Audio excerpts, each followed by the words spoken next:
Okay, I want you to picture this. It is the definition of a domestic nightmare. You're out for a run, just a normal evening, right? You're trying to clear your head, maybe burn off a little frustration from the day.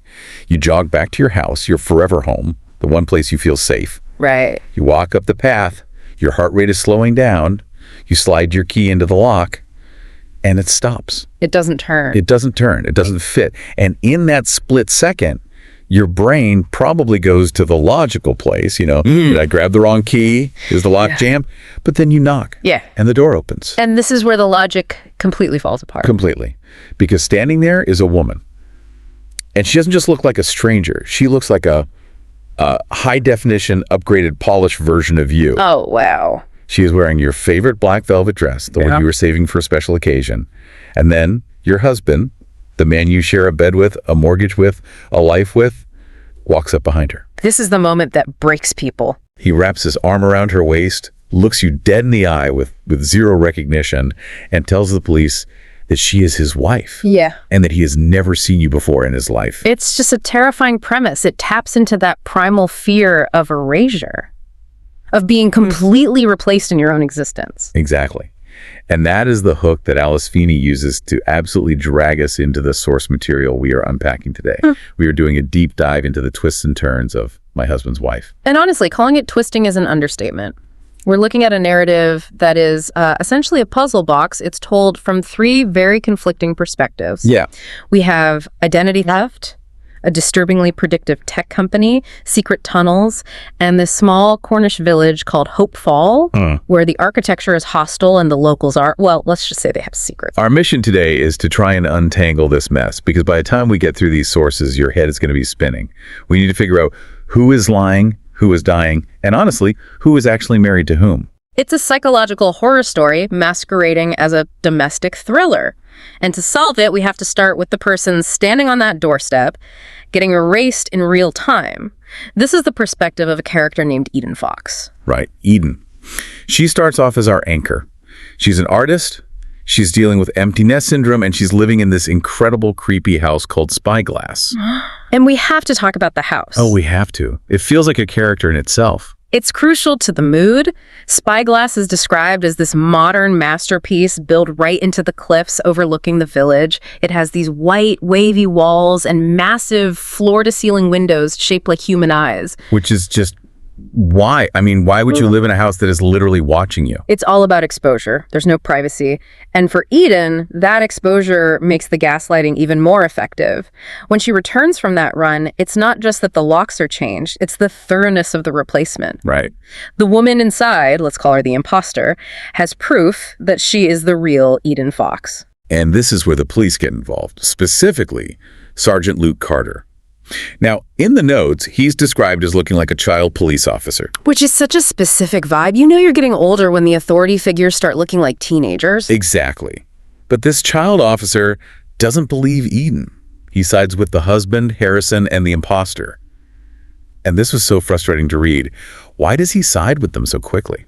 Well, it's the nature of evidence in the modern world, right? The imposter inside the house has the digital footprint. She has the Instagram photos, the local gallery owner vouching for her. So in a world where your digital life equals your identity, the narrator, Eden, has nothing. She's analog in a digital trap. Precisely. But there was that one detail she clings to, the keychain. The love you to the moon and back keychain. Yes. Eden claims Harrison gave it to her. She's holding it in her hand while he's standing right there telling the police she's a complete stranger. It's the only physical anchor she has left. And Harrison just uses that reality against her. This is gaslighting on an industrial scale. He isn't just denying an argument, he's denying her entire history. And when Sergeant Carter threatens to arrest her for harassment... She snaps. I mean, she really snaps. Yeah, she does. She steals the police car. Which, for a woman who is just out for a jog to clear her head, is a massive escalation. She steals the cruiser, throws the keys into the harbor, and runs for it. And at this point in the deep dive, you're probably thinking, okay, we're going to follow Eden on the run. But the source material is something really jarring here. It pivots hard. We just leave Eden in her panic and drop into a completely different perspective. We meet Birdie, I have to say, I love Birdie. She is the complete opposite of Eden. She's cynical, she's got tattoos, she swears like a sailor, and she absolutely hates technology. But she's also living under this massive shadow, and this is critical to understanding her motivation. 6 months prior to the events at Spyglass, Birdie, whose real name is Olivia Bird, receives a terminal diagnosis. Brain tumors. Yeah. She's told she has months to live. Most people would probably travel or spend time with family. Birdie. She takes a promotion. She becomes the new detective chief inspector, the DCI for Hope Falls. It's a power move. She decides to spend her final months solving crimes in the place she was born. But it gets more entangled.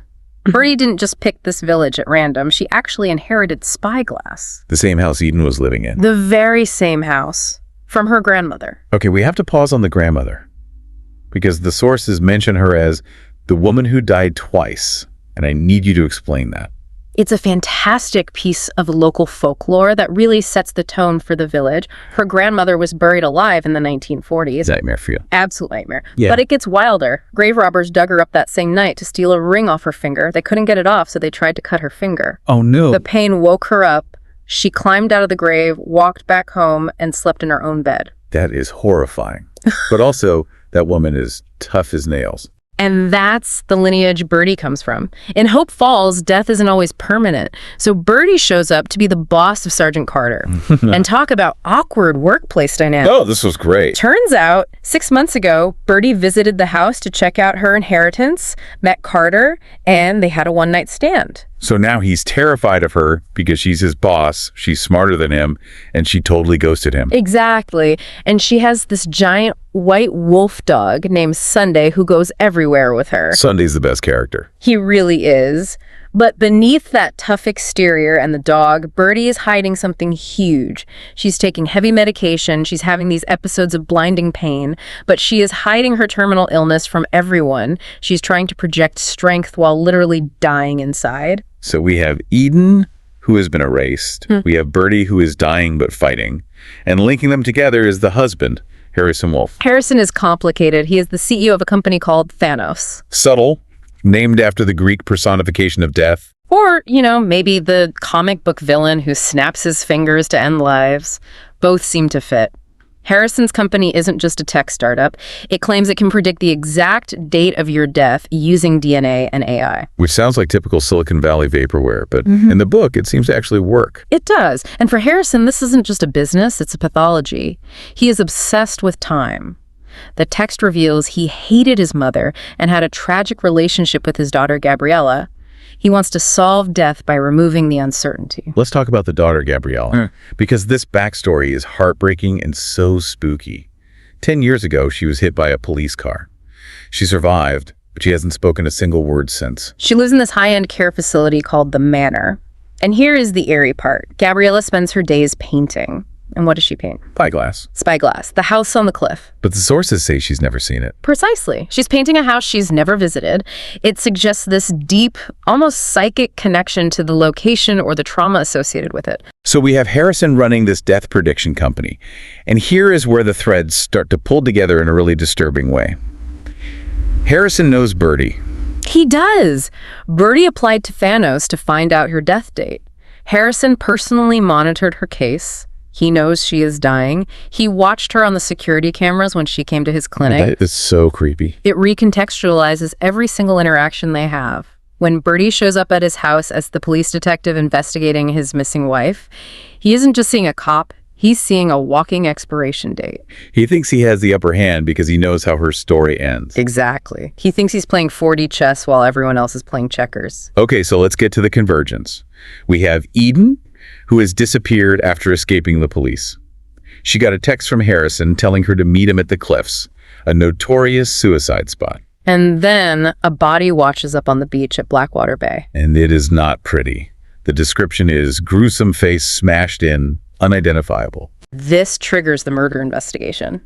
Birdie and Carter are on the scene, and we meet the person who found the body, Diana Harris, the gallery owner. We have to mention her quirk. I know we have a lot to cover, but the tea thing. It's unforgettable. Diana Harris keeps her dead husband's ashes and puts a teaspoon of them in her tea every day. She drinks her husband. She consumes her grief literally. It's grotesque, but it reinforces this theme running through the whole story. An obsession with holding on to people, keeping them with you past the point of death. Meanwhile, poor Carter throws up at the crime scene. But he saw something important, right? He did. He saw a man running away from the beach. He suspects it was Harrison. And what is Harrison doing? He's not grieving. He's gone full villain mode. He's back at Spyglass, crawling through secret tunnels behind the bookcases. Tunnels that he illegally altered, by the way. He's burning his clothes, washing away mud and blood. He believes the body on the beach is Eden because he planted a phone on her to track her. He planted a phone on his wife to track her to a cliff.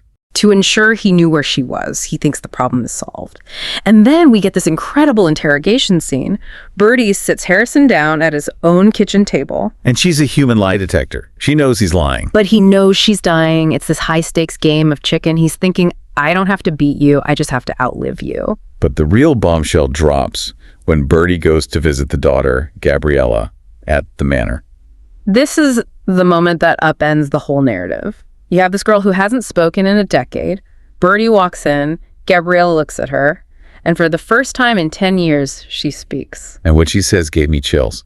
She looks at Birdie and says, "She is not my mother." It just throws everything into question. She is not my mother. Is she talking about the woman claiming to be Eden? Is she talking about the memory of her mother? Or, and this is the kicker, is she talking about the woman standing in front of her? This leads us to the big unraveling. Because you listening might be feeling a bit confused about the timeline here, and honestly, so was I at first. That confusion is intentional in the source material. We have to look at the clues we've gathered. We have Birdie, who is DCI Olivia Bird, but the police found something in her car during the investigation. They found a keychain, the "Love You to the Moon and Back" keychain. The exact same keychain Eden said Harrison gave to her in the first chapter. So wait, Eden had it, now Birdie has it. And Birdie fits the description of the imposter.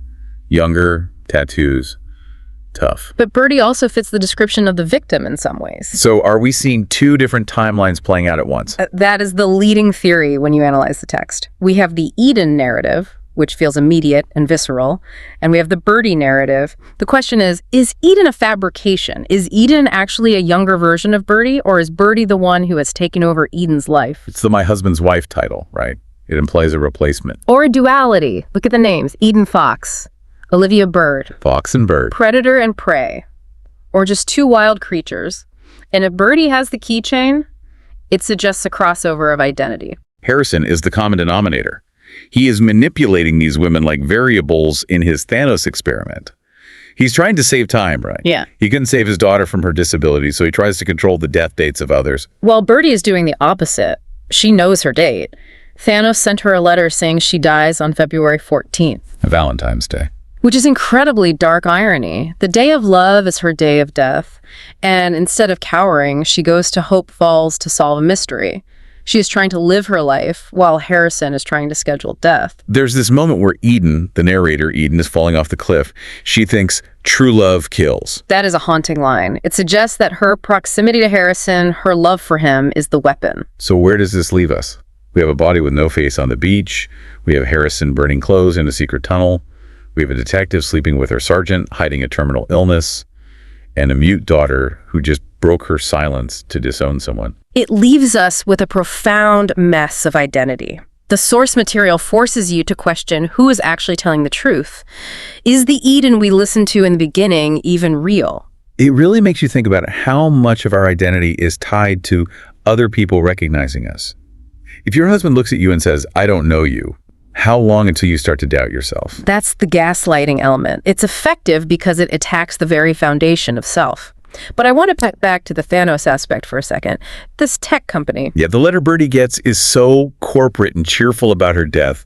"We wish you a happy death day." It's dystopian, isn't it? Yeah. But Harrison frames it as a kindness. He thinks knowing the end date allows you to stop wasting time. It's the ultimate productivity hack. Deadline. Death. But look at the result. Does it make Harrison happy? No. He's paranoid, he's secretive, he's building tunnels behind bookcases. The certainty didn't bring him peace, it brought him a need for absolute control. And Bertie? Bertie is interesting. Knowing her date made her reckless, maybe, but also incredibly focused. She quit her job, sold her stuff, moved to the place she was born. In a way, she is the only one actually living, even though she's the one who is dying. That is a great point. She's shedding the baggage, while Harrison is building tunnels to hide his. Exactly. Harrison wants to play God, but Bertie is just trying to be human for a few more weeks. So we have to wrap this up, even though I feel like we could talk about Sunday the dog for another hour. He is a very good boy, the one reliable male character in the whole book. Truly. But looking at the whole picture of my husband's wife, what is the takeaway here? The takeaway is that certainty is a trap. Harrison wants certainty about death. Eden thought she had certainty about her marriage. Carger thought he had certainty about his quiet little village. And they were all wrong. Catastrophically wrong. The only truth in Hope Falls seems to be that everyone lies and everyone dies. It's just a matter of when. Cheerful. I try. But it raises a massive question for you listening right now. And I want you to really think about this. If Harrison's company, Thanos, actually existed, if you received an envelope in the mail that contained the exact date you back out, do you open it? It's the ultimate gamble. If you open it and it says next Tuesday, you panic. If it says 50 years, do you get lazy? Do you stop trying because you think you have forever? Or do you become like Bertie? Do you take that date, look it in the eye, and decide to go catch a killer before the clock runs out? Personally, I think mystery is what makes life livable. Knowing the ending spoils the book. I'm with you. I'd leave that envelope sealed. Because if this deep dive has taught us anything, it's that in Hope Falls, trying to control the future is the quickest way to ruin the present. And sometimes the key to the wrong house is just the beginning of finding out who you really are. Thanks for joining us on this wild ride through My Husband's Wife. Embrace the uncertainty, hold on to your keys, and maybe double check who is standing in your kitchen. We'll catch you on the next deep dive.